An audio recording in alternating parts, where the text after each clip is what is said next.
स्वागत है।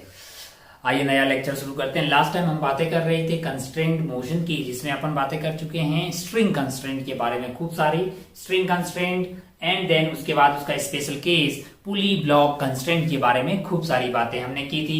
वहां पे हमने बातें की थी पॉइंट मेथड की, और हमको समझ में आया कि भाई साहब पॉइंट मेथड जो है वो हमारे सवाल को बहुत फास्ट सॉल्व करने में काम आता है। सवाल अगर बहुत लंबा हो तो उसको तुरंत सॉल्व करने में हमारा जो है पॉइंट मेथड हेल्पफुल रहता है। अच्छा, मान लीजिए कि भाई बहुत बड़ा टाइप का सवाल, खूब सारी पुलियां यहाँ लगा रखी है। हमने पहले फोटो बना लिया ताकि अपनी ड्राइंग जो है बाद में ऐसे बनाएंगे सुगली से बनेगी। पहले थोड़ी मेहनत की और फोटो बना दिया हमने। यहाँ पे एक सवाल आपके सामने है, एक सवाल ही समझ लीजिए। इससे आज के कार्यक्रम की शुरुआत करते हैं। सवाल ऐसा है कि हमारे पास खूब सारी पुलियां हैं। आप देखिए, इमोशनल बिल्कुल नहीं होना। कितनी पुलियां हैं जरा ध्यान से देखो, 1 2 3 4 5 6 7 8 9। परेशान होने की कतई जरूरत नहीं है। अच्छा, इसमें अगर आप ध्यान से देखें तो एक पुली 1 है। पुली 1 कहां पे? ये वाली पुली 1 है, ये वाली पुली 2 है, ये वाली पुली 3 है। ये तीनों जो है मूवेबल है, यानी मूव कर सकती है। और बाकी जो 6 पुली हैं वो मूव नहीं कर सकती, वो फिक्स है। बाकी सारी सारी पुली क्या है?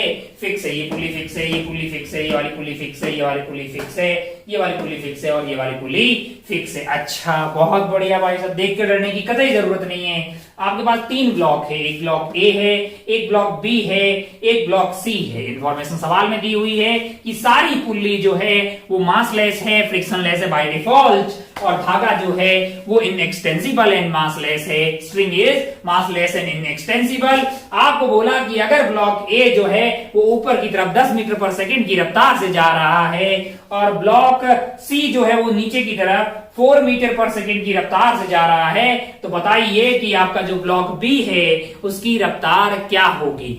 सवाल बोल रहा है कि ब्लॉक बी की रफ्तार जो है वो 4x होगी। कितनी होगी? 4x होगी। इंटीजर टाइप का सवाल है, ये एडवांस में पूछा जाता है ऐसे सवाल। आपको कमेंट मतलब आपको जो है कमेंट करके बता सकते हैं आप यहाँ पे, या आप अपनी रफ कॉपी में सॉल्व कीजिए। आपका जो भी आंसर आएगा वेलोसिटी ऑफ बी उसको 4x लिखिएगा, तो x की वैल्यू आपको बतानी है। सवाल आपसे बोल रहा है कि the speed of block B is 4x, then what is the value of x, यानी अल्टीमेट हमारा टारगेट जो है वो b की रफ्तार को प्राप्त करना है ना भाई साहब। अच्छा, हमारा पॉइंट मेथड हमने थोड़ा सोचा कि पॉइंट मेथड बोलता था एक धागा ले लो, उस धागे की से स्ट्रिंग या ब्लॉक से कहां मतलब जो पुली या ब्लॉक से उसकी मुलाकात कहां से हो रही है, ऐसे पॉइंट को मार्क कर दीजिए। फिर अगर वेलोसिटी वगैरह उस धागे की जो अटैच्ड लेंथ है उसको बढ़ा रही हो तो पॉजिटिव लीजिए, घटा रही हो तो नेगेटिव लीजिए, और तुरंत जो है आंसर पे पहुंच जाइए। अच्छा भाई साहब, आप वीडियो को पॉज मारिए, आप अपने से सवाल के आंसर तक पहुंचिए। वीडियो को पॉज मारिए, आप अपना आंसर पता कीजिए पहले कि वीवी आपका क्या आ रहा है, फिर जो है अपने यहाँ पे भी सॉल्व करते हैं। आप वीडियो को पॉज मारिए और खुद से सॉल्व करने की कोशिश कीजिए। अपना पूरा विश्वास है कि आपसे इसका आंसर आएगा। बड़ा सवाल देख के डरने की कतई जरूरत नहीं है, एकदम लल्लू सवाल है बिल्कुल एकदम। अब जरा ध्यान से देखें, तो हमें पता था कि हमें एक धागा लेना है, कोई एक पर्टिकुलर धागा। हमने देखा सबसे बड़ा धागा जो यहाँ पे वो ऐसा है कि नहीं है? मैंने ए को देखा, एक ए ऊपर की तरफ जा रहा है 10 मीटर पर सेकंड से, अलोंग दिस धागा रफ्तार सेम होनी चाहिए।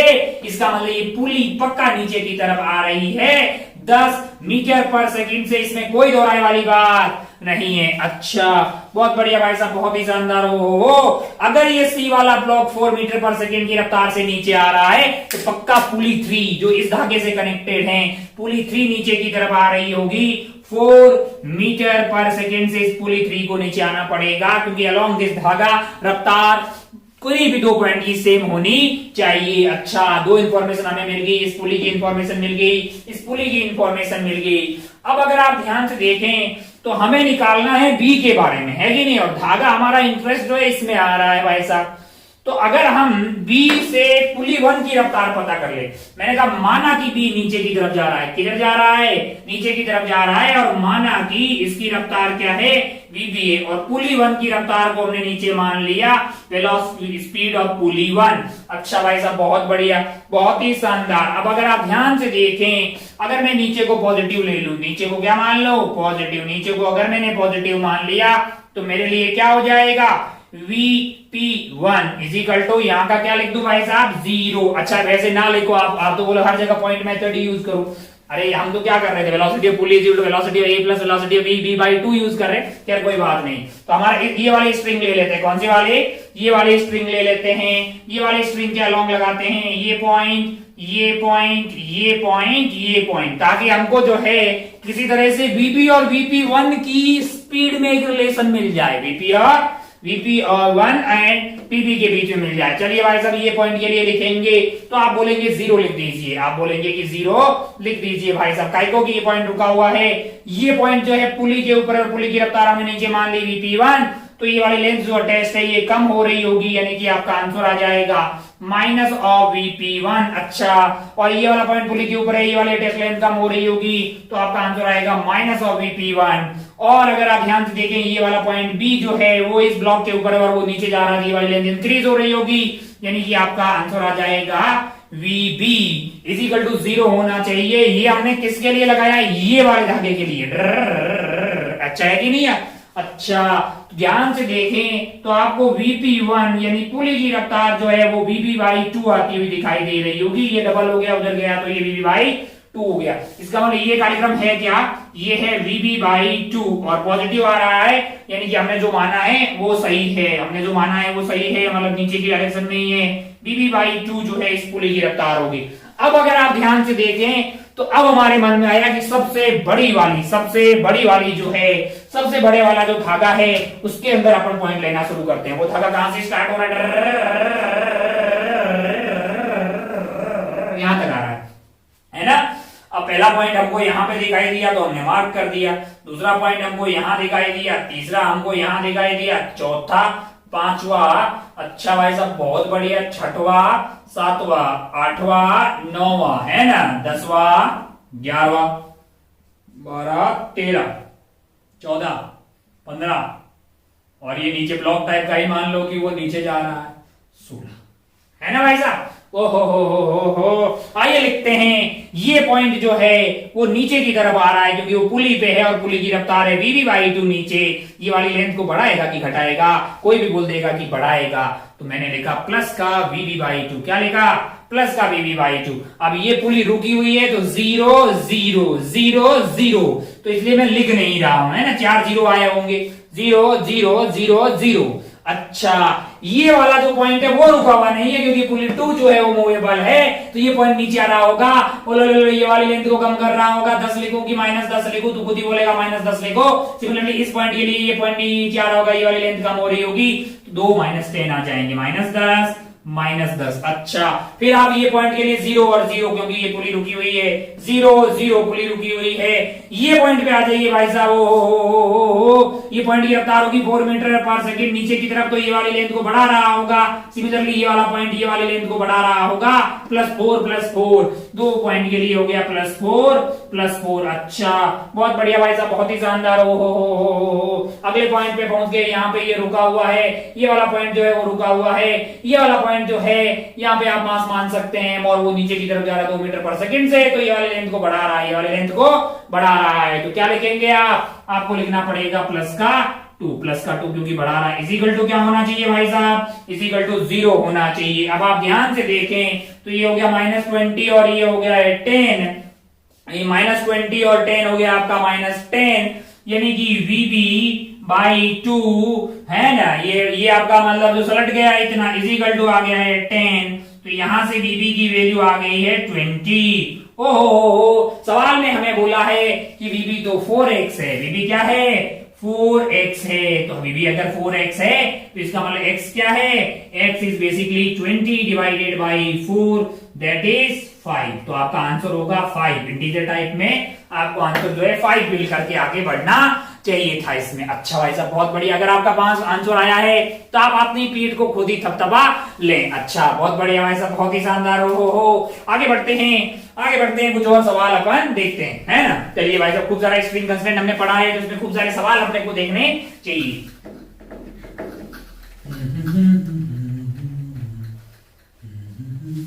चलिए, बोर्ड हो गया चकाचक, कुछ सवाल करते हैं, फिर उसके बाद अपन पढ़ेंगे वेज कंस्ट्रेंट। वेज और ब्लॉक वाला कंस्ट्रेंट अभी हमने पढ़ा नहीं है, जो पढ़ा है उसी पे सवाल देखते हैं। जैसे एक सवाल था जहां से हमने ये कंस्ट्रेंट पढ़ना स्टार्ट किया था, ये वाला सवाल था, ऐसा इंक्लाइन प्लेन था, इंक्लिनेशन था 30 डिग्री और यहाँ पे था ब्लॉक ऑफ मास m और पुली से मास जो है यहां से जा रहा था नीचे की तरफ, और यहाँ पे लगी हुई थी एक पुली जहां पे लगा हुआ था मास 2m का, और फिर ये जा रहा था ऊपर और यहाँ पे लगी हुई थी पुली और ये बंधा हुआ था ऐसे, है ना। ऐसा आपके पास सवाल था। सवाल में ये पूछा था कि ये जो भाई साहब हैं m, उनकी एक्सेलरेशन क्या होगी। माना कि इसकी एक्सेलरेशन क्या है, माना कि इसकी एक्सेलरेशन ऊपर की तरफ a1 है और इसकी एक्सेलरेशन नीचे की तरफ a2, ये मैंने माना है, मैंने नीचे माना है a2, सॉल्व करके नेगेटिव आ गया, इसका मतलब एक्सेलरेशन ऊपर की तरफ भी हो सकती है। हमें पूछा गया था कि मास m की एक्सेलरेशन बताओ, फिर हमने वहां इक्वेशन लिखी थी, एक इक्वेशन की कमी हो गई थी, फिर हमें याद आया कि स्ट्रिंग कंस्ट्रेंट पढ़ लेना चाहिए जब इक्वेशन कम हो जाए। लेकिन अब हम पढ़ चुके हैं, इस सवाल के सॉल्यूशन पे मतलब जो है आगे की बातें कर सकते हैं। अच्छा भाई साहब, बहुत बढ़िया, बहुत शानदार। हो टेंशन मान लीजिए, धागे में मान लीजिए टी है, यहाँ पे टी लग रही होगी, यहाँ पे टी लग रही होगी, यहाँ पे टी लग रही होगी, यहाँ पे टी, तो यहाँ पे क्या हो जाएगा 2t, क्योंकि ये तो मासलेस है, नेट फोर्स पे 0 होना चाहिए। ऊपर टी है तो नीचे क्या लग गया 2t। अगर आप इसको ध्यान से देखेंगे तो ऊपर इस पे क्या लग रहा है, यहाँ पे t लग रहा है, यहाँ पे क्या लग रहा है t लग रहा है, नीचे क्या लग रहा होगा 2t लग रहा होगा। अच्छा, ओहो, अच्छा। और अगर इसका एपीडी बनाएंगे तो इधर क्या लग रहा होगा mg sin theta, mg sin 30 degree की वैल्यू हो जाएगी 1/2। इधर लग रहा होगा mg cos theta, mg cos 30 degree हो जाएगी √3/2। इधर लग रहा होगा नॉर्मल, तो इसने तो इसको सेटल कर दिया, नॉर्मल की वैल्यू आ गई होगी। और इस पे नीचे क्या लग रहा होगा, नीचे इस पे लग रहा होगा 2mg, क्या लग रहा होगा 2mg। आइए इक्वेशन लिखते हैं भाई साहब, आइए इक्वेशन लिखते हैं। कौन बड़ा होगा t की mg/2, जाहिर सी बात है t बड़ा होगा तभी तो एक्सेलरेशन उधर आएगी, तो आपका आंसर हो जाएगा, इक्वेशन हो जाएगा t minus mg/2, t minus mg/2, f is equal to ma, mass into acceleration m into a1, रिश्ता नंबर 1। इसमें हमने कुछ भी नया नहीं किया क्योंकि ये तो हमें बहुत पहले से ही पता था। दूसरा, इसका फ्री बॉडी डायग्राम बना दिया, नीचे कौन है 2mg, ऊपर कौन है 2t, बड़ा कौन होगा 2mg, तभी तो वो नीचे की तरफ एक्सेलरेट हो रहा है। अच्छा, 2mg minus 2t, 2mg minus 2t is equal to 2m into a2, ये आपका क्या आ जाएगा रिश्ता नंबर 2। अच्छा, अगर आप वेरिएबल ध्यान से देखें तो a1, a2 and tension 3 variable है और हमारे पास रिश्ते के कितने आए हैं 2 आए हैं। जब भी रिश्तों की कमी पड़ जाए तो हमारे दिलो दिमाग में यही चीज आनी चाहिए, कंस्ट्रेंट, कहीं कोई कंस्ट्रेंट तो नहीं लग रहा है। जब भी मैकेनिक्स में इक्वेशन की कमी पड़ जाए तो हमारे दिल और दिमाग में एक चीज आनी चाहिए कि कहीं कोई कंस्टेंट इक्वेशन तो नहीं बन सकती है। हाँ बिल्कुल, यहाँ पे कंस्टेंट हमें लगाना चाहिए a1 और a2 के बीच में। a1 और a2 के बीच में कंस्टेंट निकालने के लिए हमने इस धागे को पकड़ लिया। अब आप ध्यान से देखिए तो ये पॉइंट हो गया, ये पॉइंट हो गया, ये पॉइंट हो गया, ये पॉइंट हो गया, ये पॉइंट हो गया, ये पॉइंट हो गया, ये पॉइंट, हो। अगर ये a2 है तो ये वाली, अगर ये a2 है तो ये वाला ऐसे कनेक्टेड है, इसका भी क्या होना चाहिए a2 होना चाहिए। अब आप ध्यान से देखो, ये वाला पॉइंट जो है, ये वाला पॉइंट इस वाली लेंथ को बढ़ा रहा है घटा रहा है, ये वाला पॉइंट इस ब्लॉक पे, और ब्लॉक की एक्सेलरेशन ऊपर की तरफ, यानी ब्लॉक ऊपर की तरफ जाएगा, यानी कि ये वाली लेंथ कम होगी, यानी क्या लिखेंगे माइनस ऑफ a1, मतलब ये डिस्प्लेसमेंट के लिए भी वैलिड है तरीका, वेलोसिटी के लिए भी और एक्सेलरेशन के लिए भी, है ना। माइनस ऑफ a1, यहाँ पहुंचेंगे 0 0, काइको की ये रुकी हुई है। अच्छा, यहाँ पे ये नीचे की तरफ a2 से जा रही है एक्सेलरेशन से, तो ये वाली लेंथ क्या होगी बढ़ेगी, और ये वाली लेंथ भी क्या होगी बढ़ेगी। अच्छा, यानी आ जाएगा प्लस का a2 दो बार, ये रुका हुआ है तो 0 0 आ गया, है ना, और ये वाला भी रुका हुआ है पॉइंट तो 0 आ गया, इक्वल टू क्या आना चाहिए 0 आना चाहिए। तो यहां से क्या मिल गया अपने को कि a1 is equal to twice of a2। कितने रिश्ते हो गए भाई साहब 3 रिश्ते हो गए। कितने रिश्ते हो गए 3 रिश्ते हो गए। अच्छा भाई साहब, कितने वेरिएबल है 3 है। क्या सॉल्व करके a1 पता किया जा सकता है? इनका बिल्कुल पता किया जा सकता है, आराम से सॉल्व किया जा सकता है। जैसे अगर अपन ध्यान से देखें इसको, अगर अपने को सॉल्व करना हो, अच्छा अगर ध्यान से देखें a1 जो है ना वो डबल आ रही है a2 की डबल आ रही है। जैसे अगर ये 1 मीटर नीचे आए, अगर ये पुली 1 मीटर नीचे आए तो धागा जो 1 मीटर इधर आएगा और 1 मीटर इधर आएगा, मतलब धागा जरूरत पड़ेगी 2 मीटर की, तो इसको 2 मीटर ऊपर जाना पड़ेगा, है ना, है कि नहीं। तो वेलोसिटी भी डबल होगी, डिस्प्लेसमेंट भी डबल होगा और एक्सेलरेशन भी डबल होगी सेम टाइम में, है। अच्छा भाई साहब, बहुत बढ़िया, बहुत शानदार। अब अगर कोई भी सॉल्व कर लेगा यार, 3 इक्वेशन 3 वेरिएबल सॉल्व किया जा सकता। तेरी आत्मा की शांति के लिए मैं पहला सवाल इसलिए सॉल्व कर लेता हूँ, आगे से हम इक्वेशन बनाएंगे, सॉल्यूशन तुम निकाल दोगे। 3 इक्वेशन 3 वेरिएबल सॉल्व करना आता है ना यार। ओहो, हमको क्या चाहिए? मैंने कहा हमें सवाल में A1 की जरूरत है। किसकी जरूरत है? A1 की जरूरत है। अच्छा, ओहो, तो अगर आप ध्यान से देखें तो इसमें 2 2 2 सब जगह काट दीजिए, 2mg माइनस 2t, तो ये तो बेसिकली जो है अपना ये हो गया है। इसको अपन क्या लिख सकते हैं? mg minus t is equal to m into A2, और A2 को अपन क्या लिख सकते हैं? A1 divided by 2। A2 को क्या लिख सकते हैं अपन? A1 divided by 2। अब ये इक्वेशन देखिएगा और ये इक्वेशन देखिएगा, दोनों को जोड़ दें क्या? दोनों को जोड़ दीजिए भाई, जोड़ दीजिएगा तो t से t कट जाएगा, है ना? तो आपका क्या आ जाएगा? आपको आ जाएगा mg माइनस mg बाई 2 आ जाएगा, है ना? ये mg आ गया है और ये mg बाई 2 माइनस का आ गया है। इधर क्या था? ma1 और ma1 बाई 2, तो आप भाई साहब ये आ जाएगा 3ma1 डिवाइडेड बाई 2, है ना?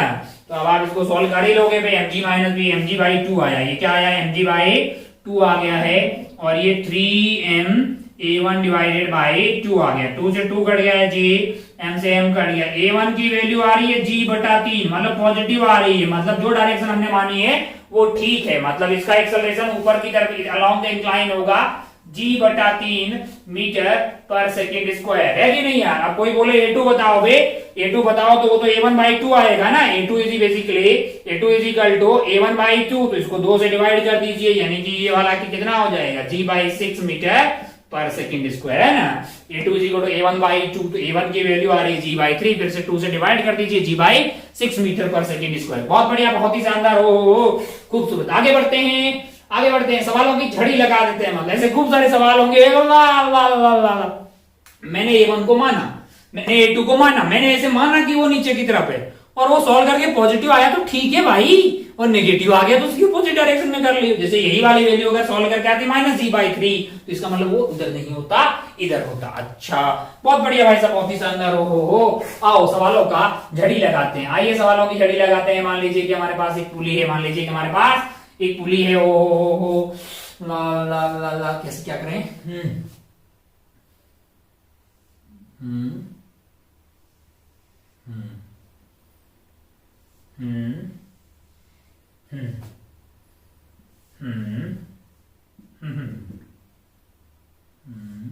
मान लीजिए कि ये है 2 kg, क्या है?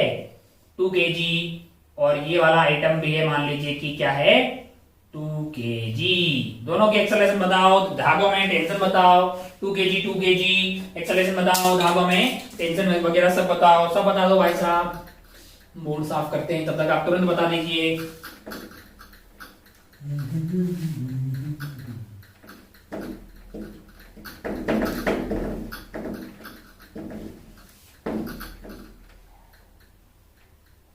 हो जा भाई, खाया आवाज।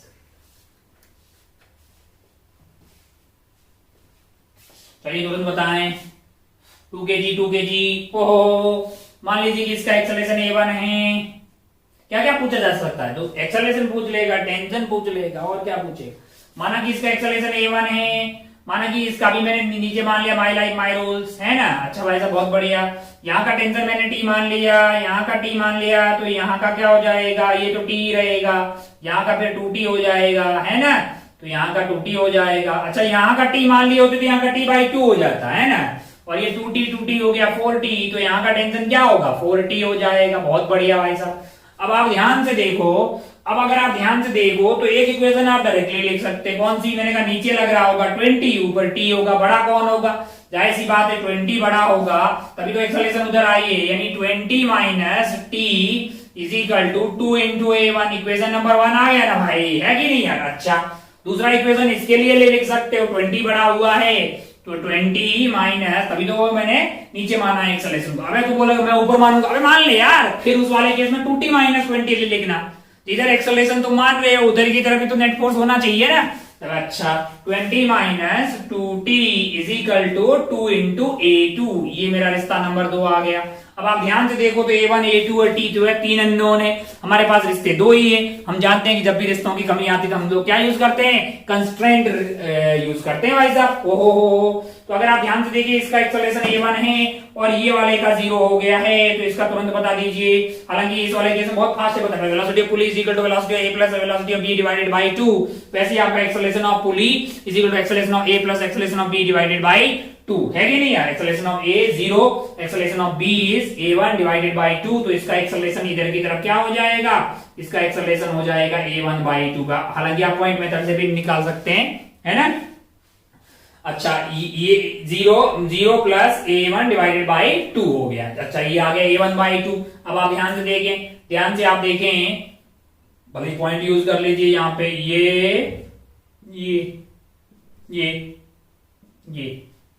क्या लिखें इस वाले केस में, ये वाले केस में आप क्या बोलेंगे, नीचे की तरफ ज्यादा लेंथ बढ़ रही है तो आपका क्या हो जाएगा A1 divided by 2, A1 divided by 2। इस वाले केस में क्या आएगा 0 0, और ये वाले केस में क्या कर रहा हूं, नीचे जा रहा है, नीचे जा रहा है, तो ये वाली लेंथ बढ़ रही होगी, ये वाली लेंथ बढ़ रही होगी, तो क्या आ जाएगा plus A by 2 is equal to 0। अब आप जानते हैं कि किसी एक को पॉजिटिव होना पड़ेगा, किसी एक को नेगेटिव होना पड़ेगा, तभी ये 0 हो सकता है। मतलब किसी एक की डायरेक्शन जो उल्टी है, अपने परेशान होने की जरूरत नहीं है, किसी एक की वैल्यू अपने आप पॉजिटिव आएगी, किसी एक की वैल्यू अपने आप नेगेटिव आएगी। क्या आप सॉल्व कर लेंगे इन तीन इक्वेशन को, बिल्कुल इन तीन इक्वेशन को सॉल्व किया जा सकता है। सॉल्व करके A1 A2 एंड T पता किया जा सकता है कि नहीं है। तो ऐसे खूब सारे सवाल जो है, 3-4 सवाल और देख लेते हैं ताकि अपना जो है मतलब इस तरह के सवाल हो जाए। कुल मिला के हमारी बात थी कि जब भी एक इक्वेशन की कमी हो जाए तब आपको याद आनी चाहिए कंस्ट्रेंट की, ताकि कंस्ट्रेंट आपको एक्सेलरेशन में एक रिश्ता दे देगा, जिससे कि क्या होगा कि 2 इक्वेशन और 3 वेरिएबल थे, तो अब 3 इक्वेशन और 3 वेरिएबल हो गए, जिसको सॉल्व करना आपके लिए कोई टफ चीज नहीं थी। तो ये तो बहुत इजी सवाल था, कोई ढंग के 2-3 सवाल और बनाते हैं, फिर आगे बढ़ते हैं।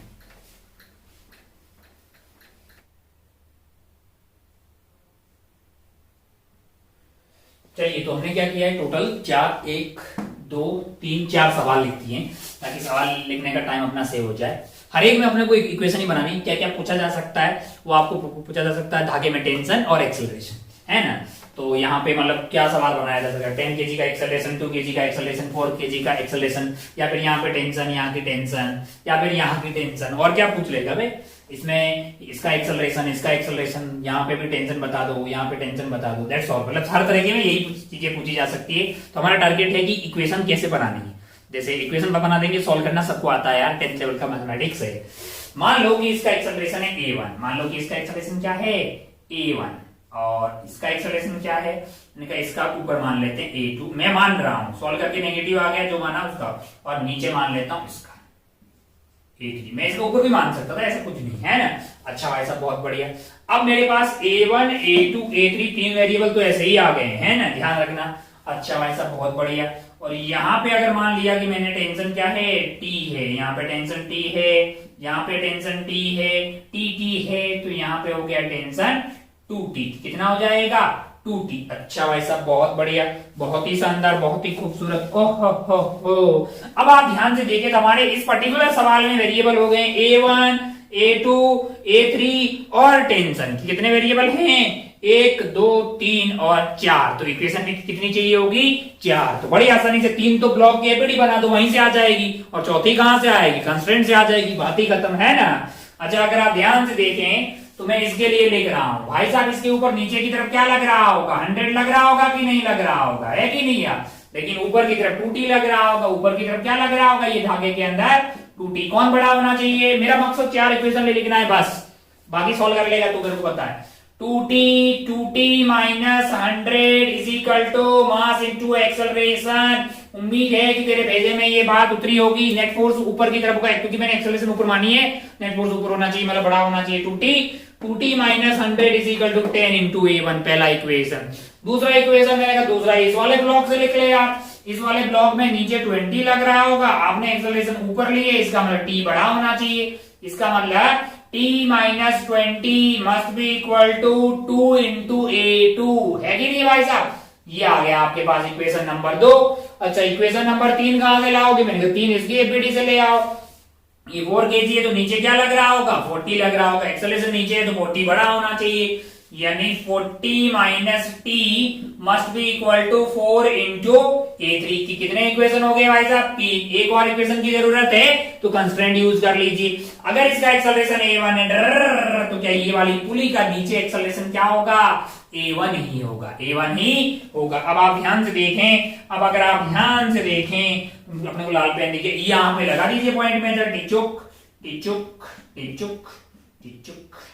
ओहो, ये वाले भाई साहब का एक्सेलरेशन ऊपर की तरफ है, एक्सेलरेशन ऊपर की तरफ है तो ये वाली लेंथ का क्या होगा? ये वाली लेंथ का क्या होगा? ये अब सब कुछ रुका रहे, ये ऊपर की तरफ जाए तो कम होगा, यानी कि क्या हो जाएगा आपके लिए? Minus of A2। अच्छा है ना, ऊपर जा रहा है और ये वाला पास में आ रहा है तो क्या लिखेंगे भाई साहब? माइनस A1, और ये वाला भी नीचे आ रहा है तो ये वाले लेंथ को कम करेगा, यानी माइनस A1 है कि नहीं यार? और ये वाला पॉइंट इस ब्लॉक पे, ब्लॉक का एक्सेलरेशन उधर की तरफ है तो ये वाली लेंथ को बढ़ा रहा होगा, यानी plus of A3 is equal to 0। Plus of A3 is equal to 0। अगर आप ध्यान से देखें यहाँ पे तो twice of A1 plus A2 is equal to क्या हो गया है? A3। ये कौन सा रिश्ता मिला अपने को? रिश्ता नंबर 4 मिल गया। अब 4 इक्वेशन, 4 वेरिएबल सोल्व किया जा सकता है, सोल्व किया जा सकता है। अच्छा भाई साहब, बहुत बढ़िया, बहुत ही खूबसूरत, ओहो बहुत शानदार। चलिए भाई साहब, अच्छा इक्विवेलेंट कॉन्सेप्ट यूज करके रिड्यूस मास से इस पूरे को, इस अगर आपको सिर्फ यहीं का सब कुछ पूछा होता तो इस पूरे को रिड्यूस मास से भी रिप्लेस कर सकते थे। For mu is equal to M1 M2 upon M1 plus M2। खैर हमने ये भी पता करके A2 एंड A3 में भी कुछ पूछा जा सकता है ना। चलिए, तो ये बहुत बढ़िया एक इक्वेशन, 1 2 3 4 चारों इक्वेशन अगर तेरी सही बनी है तो बाकी आगे मतलब आसान मैथ है, कोई भी सॉल्व कर लेगा इक्वेशन, है ना। खूब ऐसे सवाल मिलेंगे होमवर्क में तो उसको सॉल्व करते रहना, आंसर मिल जाएगा। चलिए, इस वाले में अपना मतलब जो है, अपना टारगेट है कि सही सही इक्वेशन बना दें। माना कि इसकी एक्सेलरेशन A1 ऊपर की तरफ है, क्या है? A1 ऊपर की तरफ, और इसकी एक्सेलरेशन मान लिए मैंने कि क्या है? A2 downward. क्या है? A2 downward. अच्छा भाई साहब, बहुत बढ़िया, बहुत ही शानदार। हो यहाँ का टेंशन मान लेते हैं कि T, तो यहाँ सब जगह टेंशन वही रहेगा T, क्योंकि धागा सेम है भाई साहब, है कि नहीं यार? और यहाँ का टेंशन क्या आ जाएगा? 2T, क्योंकि T ऊपर 2T नीचे, है ना, तो यहाँ पे आ जाएगा 2T।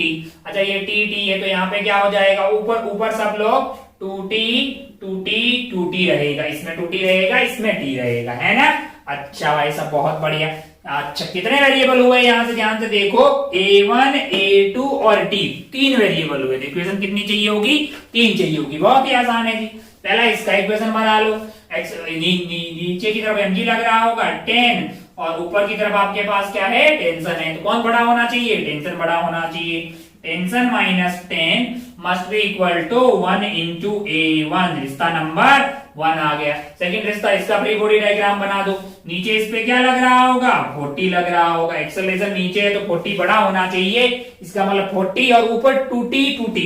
टेंशन हमेशा किसका है? 2T तो 40 हो गए, है ना। और नीचे है 40, तो 40 minus 40 is equal to mass into acceleration. Mass है 4 इंटू A2। इक्वेशन नंबर 2 आ गया। अब अपने को क्या चाहिए? अब अपने को A1 और A2 में रिश्ता चाहिए, यानी कि 2 इक्वेशन होगी, तीसरी कंस्ट्रेंट से आएगी। A1 A2 का कैसे पता लगेगा?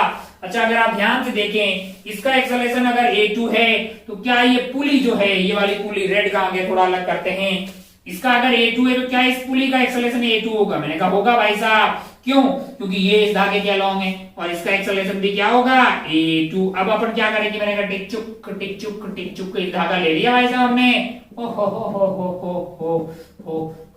हो। ये पॉइंट के लिए क्या लिखूं? ये पॉइंट के लिए क्या लिखूं भाई साहब?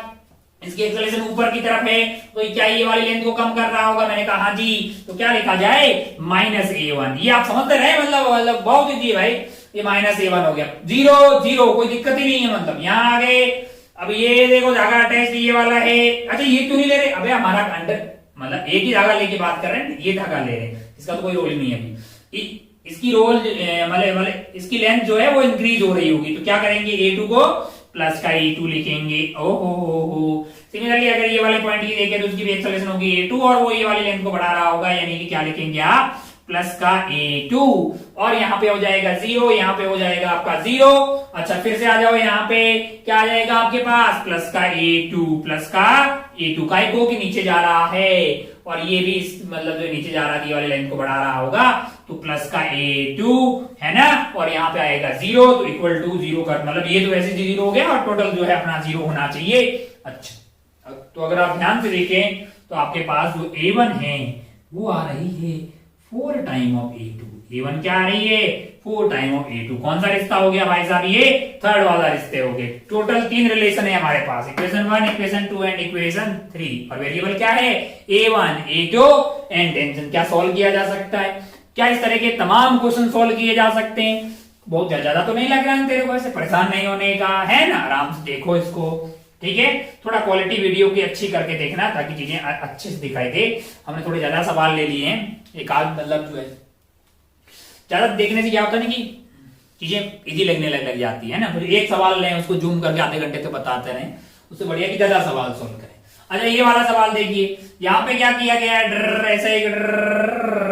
ऐसे बांध रखा, 5 kg 4 kg है ना। अच्छा भाई साहब, 5 kg 4 kg, और आपसे क्या पूछा है? आपसे पूछा क्या जा सकता है? एक्सेलरेशन ऑफ ए बताएं, एक्सेलरेशन ऑफ बी बताएं, आगे में कहीं भी पूछ लेगा कि टेंशन बताएं, तुरंत आप खुद ही सॉल्व करें।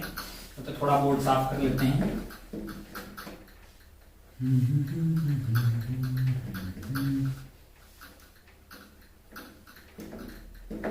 इसको सॉल्व करने के लिए इतना काफी है भाई। चलिए, ओहो, इसकी एक्सेलरेशन को क्या है? A1 मान लें ऊपर की तरफ, इसकी एक्सेलरेशन को मान लिया है मैंने A1 ऊपर की तरफ, और इसकी एक्सेलरेशन को मान लिया मैंने नीचे की तरफ A2। माना कि यहाँ की टेंशन क्या है? T है, तो यहाँ पे भी रहेगी T, यहाँ पे भी रहेगी T, क्योंकि धागा सेम है, और ये T और T उसके ऊपर लग रही होगी, तो यहाँ की टेंशन क्या हो जाएगी? 2T। नीचे इस पे क्या लग रहा होगा? 50 लग रहा होगा, इस पे इसमें 40 लग रहा होगा। अच्छा, बहुत बढ़िया भाई साहब। हो तो अगर आप ध्यान से देखें तो पहले इसकी एपीडी बना देते हैं। A1 ऊपर की तरफ है तो इसका मतलब T जीत गया होगा, T minus 40 is equal to mass into acceleration, यानी कि 4 इंटू A1। रिश्ता नंबर 1 आ गया भाई साहब। ओहो, और रिश्ता नंबर 2 यहां से मिल जाएगा, 50 minus 2T is equal to 5 into A2। ये हो गया है आपका रिश्ता number 2। 50 minus 2T is equal to 5 into A2। और अब आप क्या कीजिए, A1 और A2 में एक रिश्ता बिठा लीजिए। कैसे पता करेंगे? मैंने कहा अगर ये A2 है, इसका एक्सेलरेशन तो अलोंग दिस धागा, छोटा वाला धागा, क्या इसका एक्सेलरेशन भी नीचे की तरफ A2 ही होगा? मैंने कहा होना पड़ेगा भाई साहब, तो टेस्ट पुली है। अब आप पॉइंट ले लीजिए, आपके पास कहां से शुरू कर रहे हैं? खेला यहां से, पहला, दूसरा, तीसरा, चौथा, पांचवा, छठवा। ओहो, पहला पॉइंट तो यहाँ पे है, इस वाले रॉड पे, मतलब ये यहाँ फिक्स कर रखा है, तो उसके लिए आएगा 0। पहले वाले के लिए आ गया 0, बहुत बढ़िया भाई साहब। सेकंड पॉइंट जो है वो इसके ऊपर है, और ये पुली जो है नीचे की तरफ A2 से जा रही है, ये वाली लेंथ बढ़ रही होगी, सिमिलरली ये वाली लेंथ भी बढ़ रही होगी, तो प्लस A2 ये वाले पॉइंट के लिए, और अगले वाले के लिए भी प्लस का A2। अच्छा, फिर आगे यहाँ पे ये पॉइंट पुली पे रुका हुआ है, फिर आगे यहाँ पे ये वाला पॉइंट पुली पे रुका हुआ है, फिर आगे अपन यहाँ पे ये वाला, अगर आप ध्यान से देखें तो A1 ऊपर की तरफ है, और ये वाले लेंथ जो है वो अगर ये ऊपर जाएगा तो डिक्रीज होगी, यानी कि क्या आ जाएगा आपके लिए? Minus of A1। क्या आ जाएगा? माइनस ऑफ A1, और ये पूरा 0 होना चाहिए। पूरा क्या होना चाहिए? 0 होना चाहिए। अगर ये 0 होना चाहिए तो double of A2, twice of A2 is equal to A1। अपने को एक रिश्ता मिला, इसको मैंने बोल दिया रिश्ता नंबर 3। बाकी कैलकुलेशन देख लेना यार, ठीक ही कर रहा हूँ। हाँ, ठीक ही कर रहा हूँ। 40 माइनस नहीं, T minus 40 is equal to 4 into A1। हाँ, तो T माइनस 40 4 इंटू A1, और क्या था? 50 minus 2T is equal to 5 into A2। ठीक है, और दूसरा जो है कंस्टेंट लिख दिया है अपने, है ना, तो यहां से इसका A2 था तो इसका भी नीचे A2 ही रहेगा। चलिए भाई साहब, बहुत बढ़िया, बहुत शानदार। हो फिर अपने इसको 0 लिख दिया, इसका प्लस का A2, इसका प्लस का A2। ठीक है, 0 0, हाँ ठीक है, माइनस A1। ठीक है, तो twice of A2 is equal to A1। जो है तीन इक्वेशन, 3 वेरिएबल, क्या सॉल्व किया जा सकता है ना? बिल्कुल सॉल्व कर डालिए, मतलब जब पूछा जाएगा कर लेना, ऐसे खूब सवाल मिलेंगे आपको SSC वर्मा वगैरह में, है ना।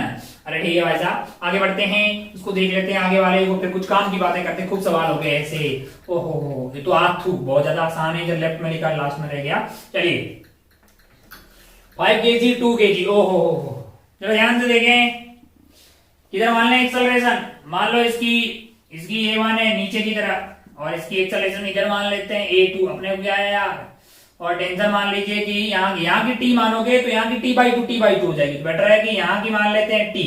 अगर इसमें टी हो जाएगी बेसिकली टी टी टी, तो यहाँ पे क्या हो जाएगी 2t हो जाएगी। अगर यहाँ की टी मानोगे यहाँ की t/2 होगी, t/2 में मजा नहीं आता, t 2t ठीक है ना। अच्छा ऐसा बहुत बढ़िया बहुत शानदार। इधर इस पे क्या लग रहा होगा, नीचे लग रहा होगा 50, और पहली इक्वेशन यहां से लिख लो 2 kg पे उधर की तरफ लग रहा है t, तो फोर्स हो गया नेट फोर्स t है, रोकने वाला कोई नहीं है, तो t is equal to mass into acceleration, यानी कि 2 इंटू a2 आ गया, रिश्ता नंबर 1 बोल दीजिए।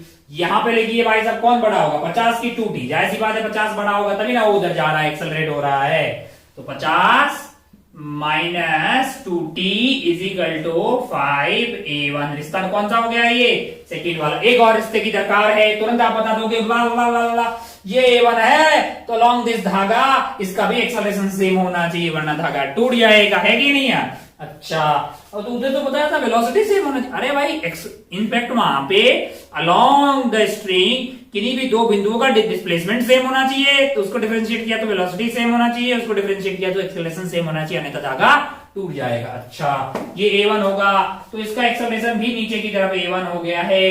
अब कौन सा धागा लेना चाहिए, बिल्कुल जाहिर सी बात है वो वाला लेना चाहिए जहां से बाकी वेरिएबल आ रहे हो, 1 2 3 4 5 6 7 8 पॉइंट 6, पहले पॉइंट के लिए वो उधर की तरफ जा रही वाली लेंथ कम हो जाएगी, यानी कि क्या लिख दिया मैंने माइनस ऑफ a2 0 0, और यहाँ पे ये नीचे की तरफ जा रहा है तो ये लेंथ बढ़ेगी, ये भी नीचे की तरफ जा रहा है वाली लेंथ बढ़ेगी, यानी कि plus of a1 plus of a1, और ये 0 0 का होगी, ये पुली रुकी हुई है वो भी 0, तो इक्वल टू टोटल 0 आ गया है, हो यानी कि twice of a1 is equal to आपके पास आ गया a2, रिश्ता नंबर 3। तीन इक्वेशन तीन वेरिएबल क्या सॉल्व करके a1 क्या सॉल्व करके a1 a2 और t निकाला जा सकता है, बिल्कुल अंधा आदमी भी निकाल दे, है ना। अरे निकाल सकते हैं भाई साहब, तीन इक्वेशन तीन वेरिएबल सॉल्व किया जा सकता है, वेरी गुड बहुत बढ़िया। आगे बढ़िए और हेडिंग डालिए वेज कंस्ट्रेंट। कौन सा कंस्ट्रेंट, वेज ब्लॉक कंस्ट्रेंट। तीसरा टाइप का कंस्ट्रेंट की बात करते हैं, वेज ब्लॉक कंस्ट्रेंट। मजा आना चाहिए, ये बहुत ही आसान था, स्ट्रिंग कंस्ट्रेंट सब आसानी है भाई, समझते जाइए आप। वेज कंस्ट्रेंट, चलिए भाई साहब बोर्ड हो गया चकाचक, हेडिंग डालते हैं वेज कंस्ट्रेंट।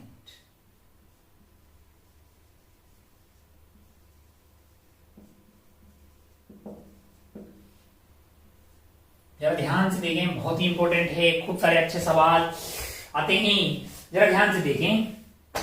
हमारे पास एक वेज है, हमारे पास क्या है, एक वेज है, ऐसा वेज है भाई साहब।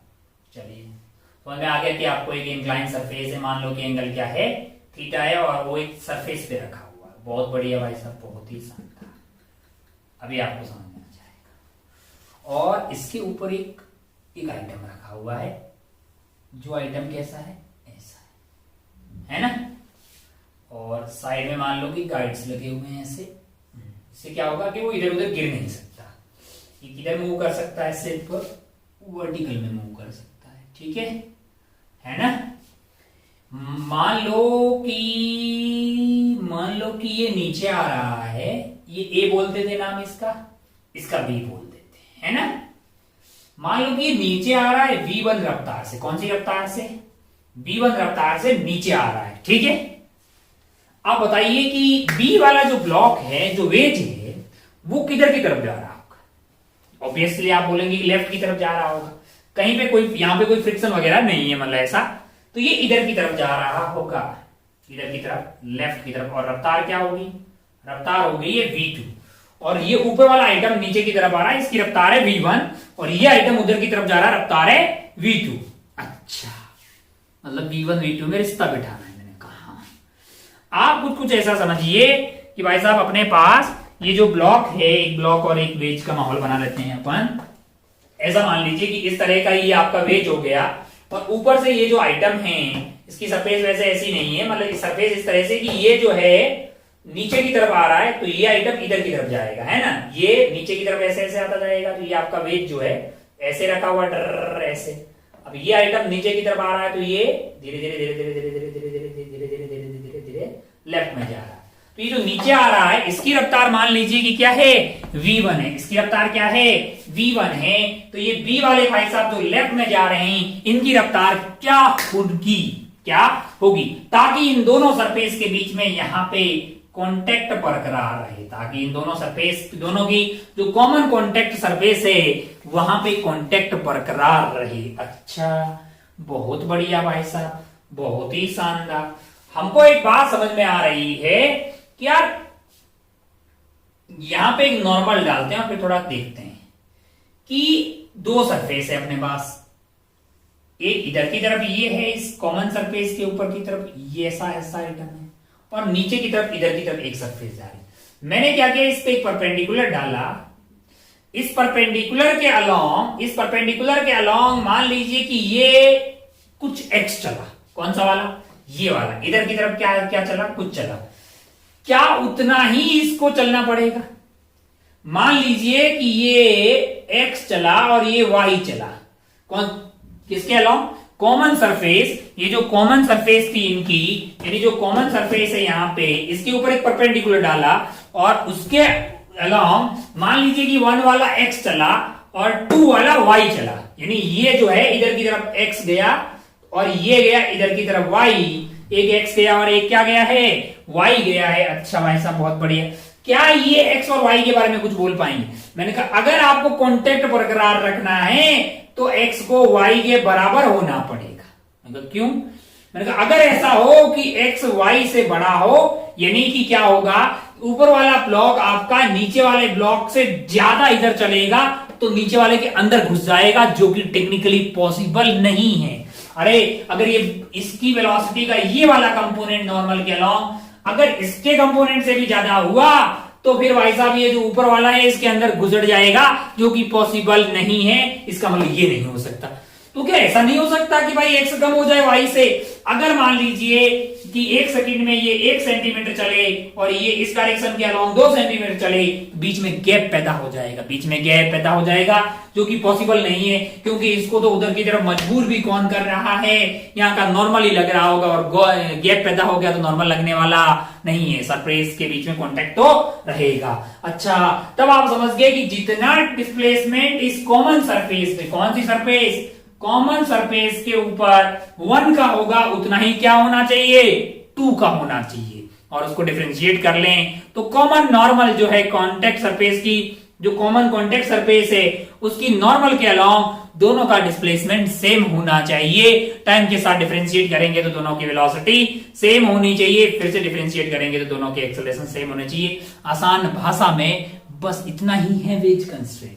अच्छा, मतलब सिंपल भाषा में अगर बात करें, displacement of 1 perpendicular must be equal to displacement of 2 perpendicular. ये 1 हो गया और ये आपका क्या हो गया है? 2। Velocity of 1 along the common normal must be equal to velocity of 2 along the common normal. है कि नहीं यार? अच्छा, यहाँ पे जो हमारी सरफेस है कॉन्टेक्ट वाली, यहाँ पे थोड़ी सी एक अच्छी बात भी है कि हमारी जो यहाँ पे जो कॉन्टेक्ट सरफेस है वो कैसी है? प्लेन है। For planar surface, for plane है, प्लेन सरफेस। प्लेन सरफेस की अगर मैं बात करूं तो मैं ये भी बोल सकता हूं कि acceleration of 1 perpendicular is equal to acceleration of 2 perpendicular. For curved surface, ये अभी हमने बातें नहीं की है, ऐसी नॉलेज के लिए बता दे रहा हूं कि कर्व्ड सरफेस के केस में मान लीजिए कि ऐसा कुछ हो तो वहां पे एक्सेलरेशन जो है कर्व वाले के लिए अलग हो जाएगी, यानी कि acceleration of 2 perpendicular must be equal to velocity v square divided by r। है ना? है कि नहीं यार? है ना? मान लीजिए कि ऐसा कुछ इस तरह का हो जाए कार्यक्रम। एक सरफेस ऐसी है और दूसरी सरफेस मान लीजिए उसके टच में ऐसी कुछ है जो यहाँ पे है कि नहीं यार? अच्छा भाई साहब, बहुत बढ़िया, बहुत शानदार। इसकी मान लीजिए कि टेंजेंशियल एक्सेलरेशन, टेंजेंशियल वेलोसिटी यहाँ पे है vt है। क्या है? vt। ये भी पढ़ाया नहीं है, सर्कुलर की बात है। तो ये वाले पॉइंट का एक्सेलरेशन इधर की तरफ रेडियल में और इसका एक्सेलरेशन 2 है इधर की तरफ, a2 परपेंडिकुलर कर दिया है ना। तो इस वाले पॉइंट का एक्सेलरेशन क्या होगा? इस वाले पॉइंट का हो जाएगा v relative velocity 1 to perpendicular. है कि नहीं यार? Divided by r। तो ये बातें अपन वैसे सर्कुलर में करेंगे। कौन सी वाली मोशन में? सर्कुलर मोशन में। बट आपको समझ में आ गया, अगर कॉन्टेक्ट सरफेस ऐसा हो तो फिर इसकी radial acceleration v square by r होती है। ये तो अपन पढ़ेंगे कहां पे? सर्कुलर पे। वो v स्क्वायर बाई r जो है वो इसके बराबर होनी चाहिए a2 के, यानी कि ये जो कॉमन नॉर्मल है, कॉमन नॉर्मल है। कौन सी वाली? ये वाली। इसके अलावा दोनों की एक्सेलरेशन क्या होनी चाहिए? सेम होना चाहिए। अच्छा भाई साहब, बहुत बढ़िया। एक्सेल तो आपने को एक बात समझ में आ गई कि बेसिकली जो कॉमन सरफेस है उसके ऊपर एक नॉर्मल डाल दीजिए। जो सरफेस है उसके ऊपर क्या डाल दीजिए? नॉर्मल डाल दीजिए। उसके अलोंग डिस्प्लेसमेंट दोनों का सेम होना चाहिए, वेलोसिटी दोनों का सेम होना चाहिए, एक्सेलरेशन प्लेन सरफेस के लिए सेम होना चाहिए। मतलब उसको ऐसे लिखेंगे और अगर कर्व हो तो थोड़ा स्टाइल मार के इसकी वेलोसिटी टेंजेंशियल वाली से एक्सेलरेशन मिल जाएगी। हालांकि कुछ और बातें होगी, रेडियल टेंजेंशियल दो एक्सेलरेशन होती है, तो ये अभी बिल्कुल अपने को अभी ध्यान देने की जरूरत नहीं है, ये आगे जाके पढ़ेंगे। अभी तक हमारा कंस्ट्रेंट क्या है? ये है। इतना हमारे पेजे में उत्तर की बातें। अच्छा भाई साहब, बहुत बढ़िया, बहुत ही शानदार। तो यहां पे आपने ये बताया कि डिस्प्लेसमेंट सेम होना चाहिए, हमको समझ में आ गया। वेलोसिटी भी सेम होना चाहिए, ये भी बात समझ में आ गई। किसके अलोंग? मैंने कहा जो कॉमन सरफेस है उसके नॉर्मल के अलोंग। मैंने कहा अच्छा, अगर आप ध्यान से देखो तो यहाँ पे आपकी कॉमन सरफेस है ऐसी, है ना, और उस पे नॉर्मल की बात करें तो वो है ऐसी। इसके अलोंग दोनों की वेलोसिटी सेम होनी चाहिए। तो क्या करेंगे हम लोग? मैंने कहा क्या करेंगे हम लोग? दोनों की ओरिजिनल वेलोसिटी को पहले मार्क कर लेंगे। v2 है आपका ऐसे, v2 है आपका ऐसे, और v1 कैसा है? ऐसे। तो आप तुरंत मार्क कर लीजिए दोनों को। ये एंगल है आपका थीटा, ये एंगल क्या है? थीटा। जो भी वेलोसिटी एक्सेलरेशन वगैरह है उसको मार्क कर दीजिए और दोनों के कंपोनेंट लीजिए इस नॉर्मल के अलोंग, है ना, इस नॉर्मल के अलोंग। ये एंगल थीटा हुआ तो ये वाला एंगल क्या हो जाएगा? थीटा। ये एंगल थीटा, ये 90 माइनस थीटा, तो ये वाला एंगल थीटा हो गया। तो जो v2 है, v2 का ये वाला कंपोनेंट क्या होगा? v2 का ये वाला कंपोनेंट बताइए। v2 cos थीटा तो इधर आएगा, तो इधर वाला कंपोनेंट क्या होगा नॉर्मल के along? v2 sin theta, v2 sin theta. और v1 का इधर वाला कंपोनेंट क्या होगा? v1 cos theta. और ये दोनों बराबर होने चाहिए। मतलब इस डायरेक्शन में ये आपकी सरफेस होगी, नॉर्मल हो गई, तो ये और ये जो है दोनों सेम होना चाहिए। बाकी इस डायरेक्शन में कुछ भी हो सकता है, अलग हो सकता है कि नहीं यार? ये जरूरी नहीं है कि v1 sin theta must be equal to v2 cos theta, but yes v1 cos theta must be equal to v2 sin theta, तभी कॉन्टेक्ट बरकरार रहेगा। यानी v2 का, ये v2 का इधर वाला कंपोनेंट, v2 का इधर वाला इसका कंपोनेंट किसके अलोंग? इस नॉर्मल के अलोंग, और v1 का इस नॉर्मल के अलोंग वाला कंपोनेंट दोनों सेम होना चाहिए, तभी जो है ये साथ बरकरार रहेगा, साथ बरकरार रहेगा। अगर मान लीजिए कि v2 sin थीटा और v1 cos थीटा में v1 cos थीटा बड़ा आ गया v2 sin थीटा से, तो क्या होगा पता है? ये इसमें घुस जाएगा। और अगर v2 sin theta v1 cos theta से बड़ा होगा तो ये आगे कट लेगा, गैप आ जाएगा। दोनों में से कोई घटना नहीं हो सकती। इसका मतलब v1 cos थीटा और v2 sin थीटा दोनों बराबर होना चाहिए। अच्छा, बहुत बढ़िया भाई साहब। इसी बात को स्टाइल मार के v1 is equal to v2 tan theta भी लिखा जा सकता। तो कुल मिला के अपन जो कंस्ट्रेंट वाली बात है वो है कि कॉमन सरफेस के ऊपर परपेंडिकुलर यानी कि नॉर्मल डाल दीजिए, उसके अलोंग डिस्प्लेसमेंट सेम होना चाहिए दोनों बॉडी 1 और 2 का, वेलोसिटी भी सेम होनी चाहिए और एक्सेलरेशन भी सेम होनी चाहिए। एक मिनट धर्म सवाल सोल्व करेगा तेरे को मजा आएगा, लगा बहुत आसान है, इसमें कोई बहुत टफ चीज नहीं है। समझ के देख, तू सोच के देख एक बार, और एक बार अच्छे से सोच के देख, अच्छे समझ कि भाई साहब क्या किया। हमको क्या करना है? कॉमन सरफेस मार्क करनी है, उस पे वेलोसिटी दोनों की शो कर दो, दोनों के कंपोनेंट कर लो अलोंग दी कॉमन नॉर्मल, और वो कंपोनेंट क्या होने चाहिए? सेम होने चाहिए। बस इतनी सी तो बात है यार। एक आध सवाल देखते मतलब एकदम मतलब गार्डन हो जाएगा। बहुत ही आसान है, जरा ध्यान से देख, जरा ध्यान से देखें। एक बहुत तेजी से एक सवाल बताते हैं, तेरे को अच्छे से सब समझ में आ जाएगा। मान लीजिए कि ऐसा कुछ हो, मान लीजिए कि ऐसा कुछ हो, जैसे मान लो कि जियो की एक सिम रखी हुई है ना, मान लो कि एक ब्लॉक टाइप का एक आइटम ऐसा रखा हुआ है। हो ऐसे क्या सुगला बन रहा है बे?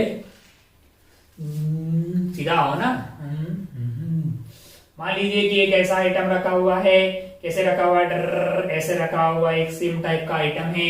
मान लीजिए इसका नाम मैंने ए बोल दिया। क्या दिया है? ए दिया है। एक और आइटम रखा हुआ है यहाँ पे, टिक टिक टिक टिक टिक टिक, ऐसा रखा हुआ है, टिक टिक टिक टिक टिक टिक टिक टिक टिक, ऐसा रखा हुआ है ना। हो ये वाला है ब्लॉक बी, ये वाला है ब्लॉक ए। मान लीजिए कि तुम्हें ये वाला एंगल दिया हुआ है 37 डिग्री। कितना दिया हुआ है? 37 डिग्री। और तुमसे बोले कि मान लो कि जो ए वाला आइटम है, ये वाला नीचे की तरफ जा रहा है 10 मीटर पर सेकेंड की रफ्तार से। कैसे जा रहा है? 10 मीटर पर सेकंड की रफ्तार से जा रहा है, तो भाई साहब बताइए कि बी की रफ्तार क्या होगी, इसकी रफ्तार क्या होगी, लॉजिकली क्या लगता है किधर की तरफ होगी, लेफ्ट की तरफ होगी, इधर की तरफ होगी। मान लो कि v है, पता कीजिए कि v क्या होगा, पता कीजिए कि v क्या होगा, पता कीजिए कि v क्या होगा। तब तक हम साइड में थोड़ा सा बोर्ड साफ करते हैं, फिर थोड़े थोड़े सवाल और देखते हैं आगे के।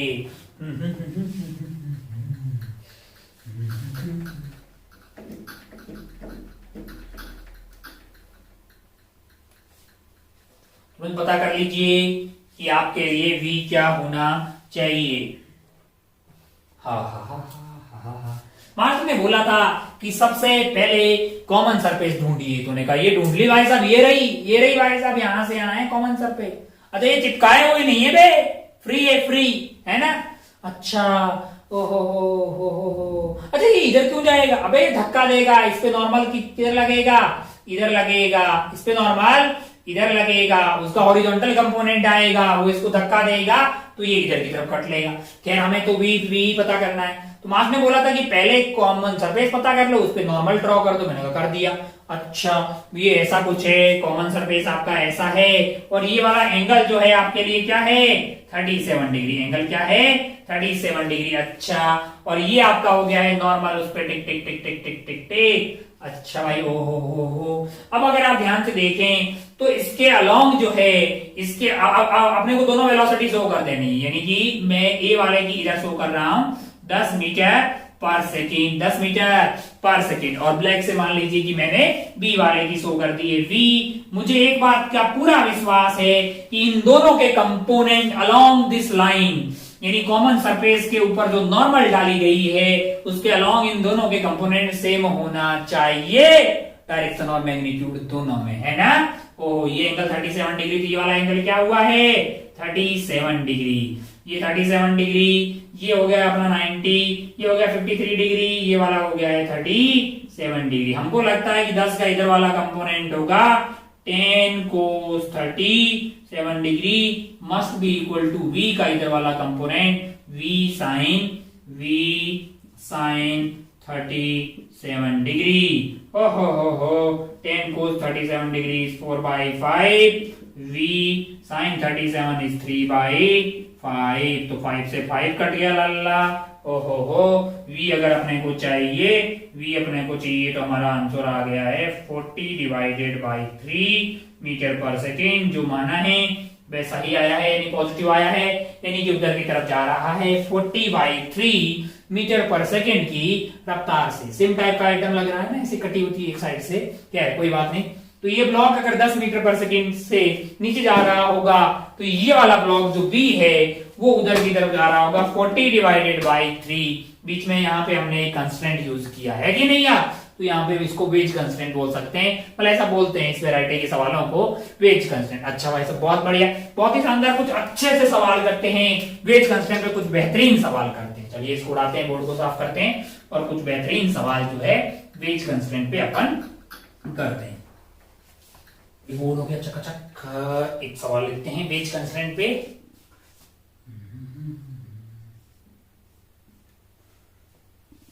मान लीजिए आलसाल कुछ ऐसा है, यहाँ पे एक वेज है जिसका मास मान लेते हैं कि क्या है, धरातल हो गया टिक टिक टिक टिक टिक टिक टिक टिक टिक टिक टिक टिक टिक टिक, और यहाँ पे ऐसा बनाते हैं, ठीक है, यहाँ पे गाइडर बनाते हैं ताकि गिरे नहीं, टिक टिक टिक टिक टिक। चलिए भाई साहब वाह, मान लीजिए कि ये एंगल क्या है थीटा है, और इसका मास मान लेते हैं m1 है, इसका मास क्या है m2 है। all the surfaces are smooth, all the surfaces are smooth, all the surfaces are smooth, मतलब फ्रिक्शन नहीं है, कहां नहीं है, यहां भी फ्रिक्शन नहीं है, यहां पे भी नीचे फ्रिक्शन नहीं है, इसको रिलीज कर दिया है ना, इसको रिलीज कर दिया है। अब क्या होगा, ये नीचे आएगा, ये उधर की तरफ जाएगा कि नहीं जाएगा भाई साहब, तो इधर की तरफ इसकी जो एक्सेलरेशन होगी, इसको मैं A2 मार्क कर रहा हूं, तो हमको क्या चाहिए, हमको 2 वाले की जो हॉरिजॉन्टल में एक्सेलरेशन होगी उसकी तलाश है। अच्छा वैसे भाई साहब आपको सवाल में पूछा कि A2 जो है मतलब M2 की एक्सेलरेशन है हॉरिजॉन्टल, वो पता करना है।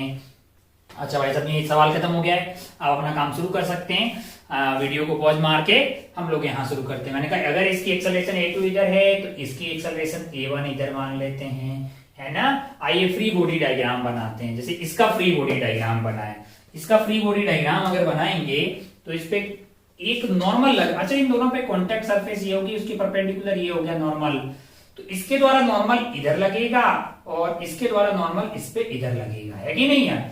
और ये एंगल अगर थीटा है, ये एंगल अगर आपका थीटा है, टिक टिक टिक टिक टिक टिक टिक टिक टिक, तो ये एंगल आपका थीटा है, तो ये वाला एंगल क्या आ जाएगा, थीटा। तो ये 90 माइनस थीटा, तो ये वाला एंगल क्या होगा, थीटा, है ना।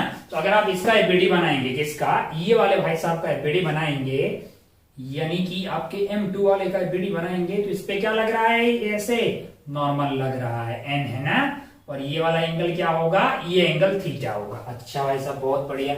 और अगर इसका एफबीडी बनाएंगे, किसका, M1 वाले का, तो सरफेस ऐसी है और इसका एफबीडी कैसा हो जाएगा, नॉर्मल इस पे ऐसे लग रहा होगा। कैसे लग रहा होगा, ऐसे लग रहा होगा, यानी इस पे ऐसे नॉर्मल लग रहा होगा। और वर्टिकल से ये वाला एंगल जो होगा वो क्या हो जाएगा, थीटा, है ना। ये एंगल था थीटा आपके लिए।